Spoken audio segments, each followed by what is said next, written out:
म्हणजे ते नंबरचं वगैरे भानगडीमध्ये पडत नाही. एनिवेज खूप छान वाटतं. आपली फॅमिली अशीच राहू दे, पॉझिटिव्ह राहा, एकमेकींना सपोर्ट करा. हे तुम्हाला कोणीही सांगणार नाही. लोक मजा बघत असतात. एखादी स्त्री म्हणजे मी काल परवाच एक उदाहरण होतं, की गाडी चालवताना एखाद्या स्त्रीकडून काही प्रॉब्लेम झाला, तर त्याचं हास्य निर्माण होतं. आमच्या ऑफिसमध्ये पण एका लेडीकडून प्रिंटर मशीन चालवता नाही आली, तर हसलं जायचं. ते मी बघत आली आहे आणि ते मला खूप वियर्ड वाटतं.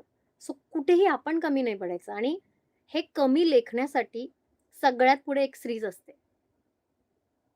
हो की नाही? सो आपण कधीच एकमेकींना कमी नको लेखायला. पुढे जाण्यासाठी नेहमी मदत करूया. मी काल एक गोष्ट तुम्हाला सांगायची विसरून गेले. एखाद्याचं चुकीचं झालं, तर "अरेरे" नका म्हणू. "अरेरे" कधीच कोणाला बोलू नका. "अरेरे, तुझ्याबरोबर असं झालं का?" असं म्हणा, की "काही प्रॉब्लेम नाही. सगळं ठीक होईल. मी आहे तुझ्याबरोबर."